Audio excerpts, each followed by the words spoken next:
big day around here. I think bigger even with the people you've produced in the NFL, hasn't it?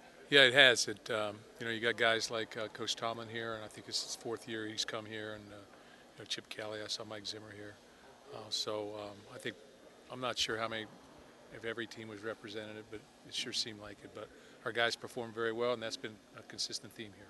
Do you sell to them the Spartans that have made it to the NFL and how place is paved the way? Well, it's amazing because everybody's always going to come up to me and ask me, hey, compare Daquez Denard with Trey Waynes. Who would you take? And, that's a tough comparison. But you get that a lot. Hey, how good's that guy compared to, Javon Ringer, who played here in 07, 08, or how's he compare? How was Jalen compared to Le'Veon Bell, work ethic, et cetera, like that. So you get a lot of that comparisons when they walk in here. You get a lot of asked that quite often. I think there's a paper-thin line between guys that make it in the league and guys that are looking for work. Yeah, I really do. I think you got to go to the right place with the right needs and have the right opportunities. And, it's tough sometimes when you're drafted because, you're playing football at the very highest level. Yeah.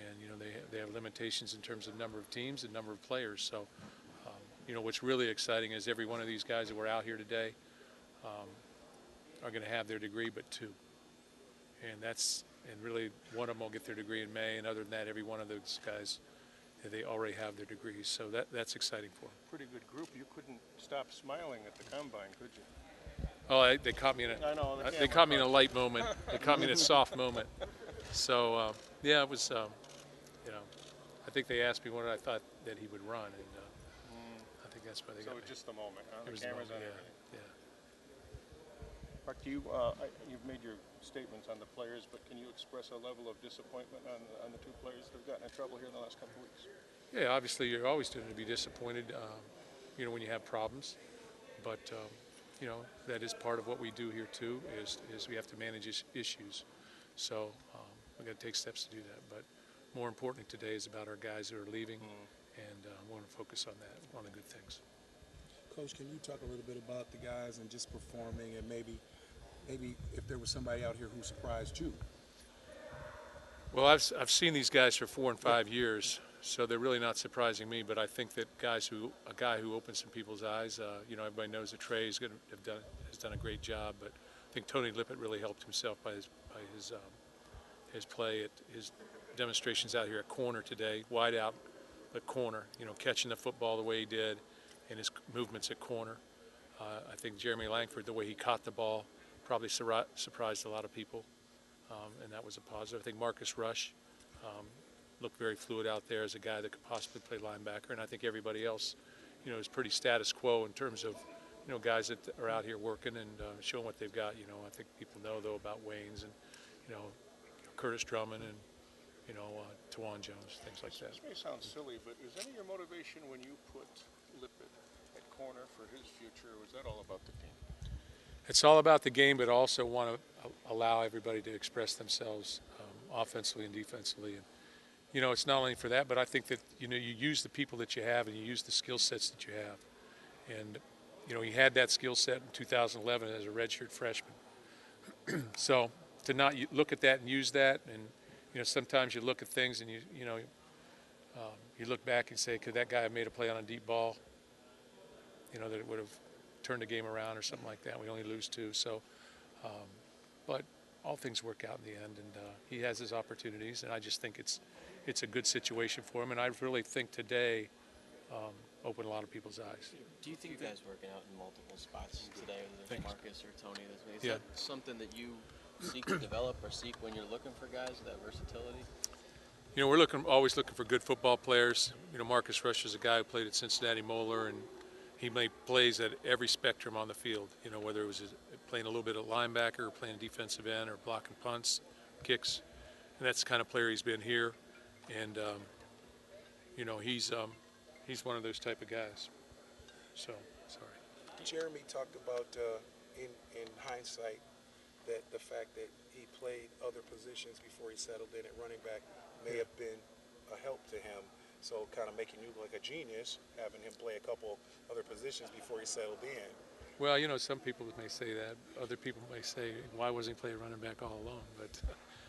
But You know, we saw a great athlete, a guy that could catch the ball. I think you saw that out here today. You saw a guy demonstrate that he has wide receiver skills.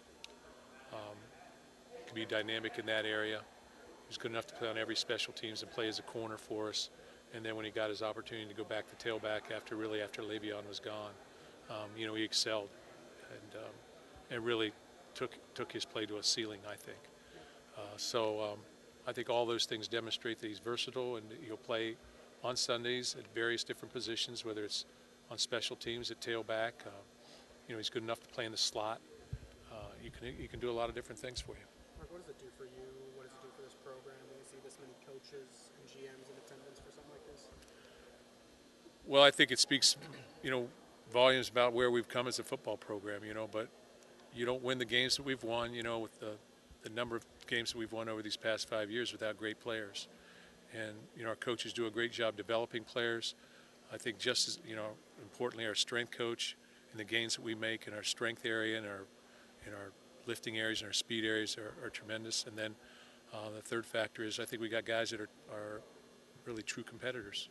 You know, they're going to make themselves better every day, every practice. And we're going to come out here and we're not going to worry about all the hype that much. And it's going to be more about what we do on a day in and day basis. And that's what we've been able to do. And we sort of try and keep our mouths shut and keep moving.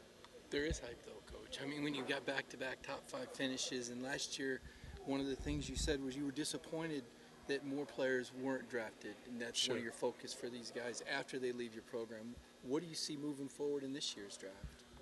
Hey, I don't know. You know, we were 13-1. I thought we had some great football players and had 1 first-rounder, and we had 9 guys go in free agency. But they all stuck, right? I mean, that's kind They of didn't all uncommon. stick, but they didn't all stick. But I think 4 or 5 or 6 did.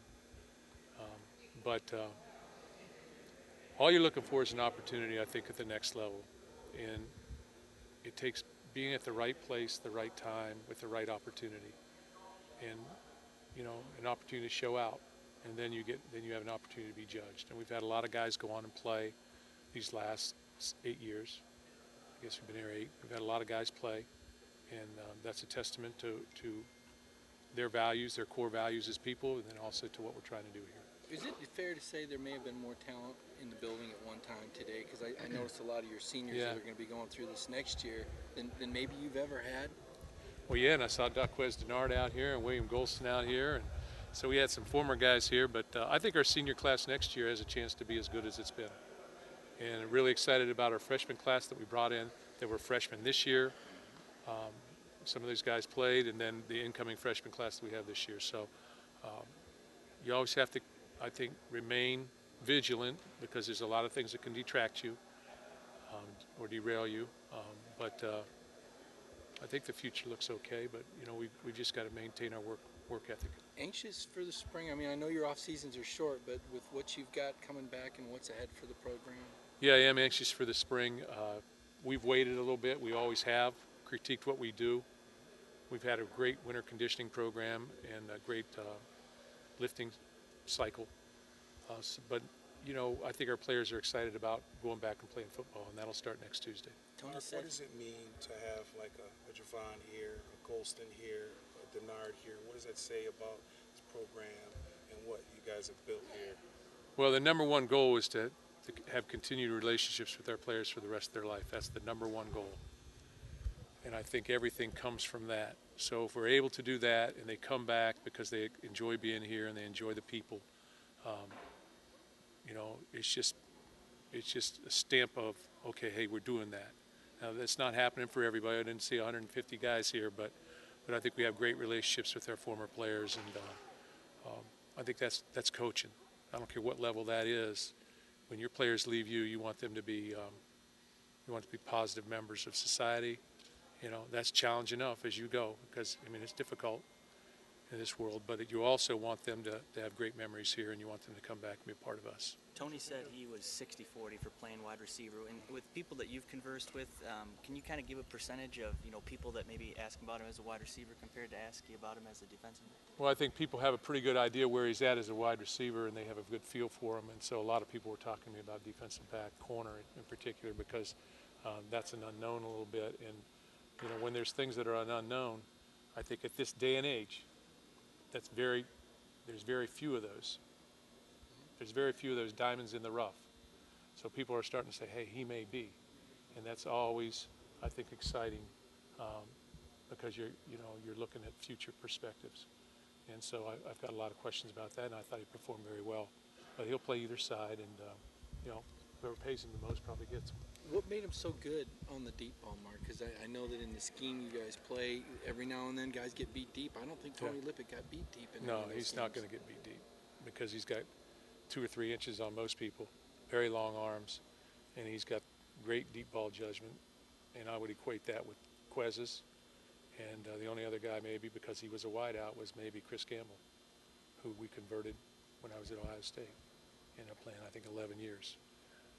But he has that kind of size and that kind of ball awareness. I heard one scout say sort of hot awareness. He can pick it up out of the blink of an eye, and he can determine where it's going and pick it.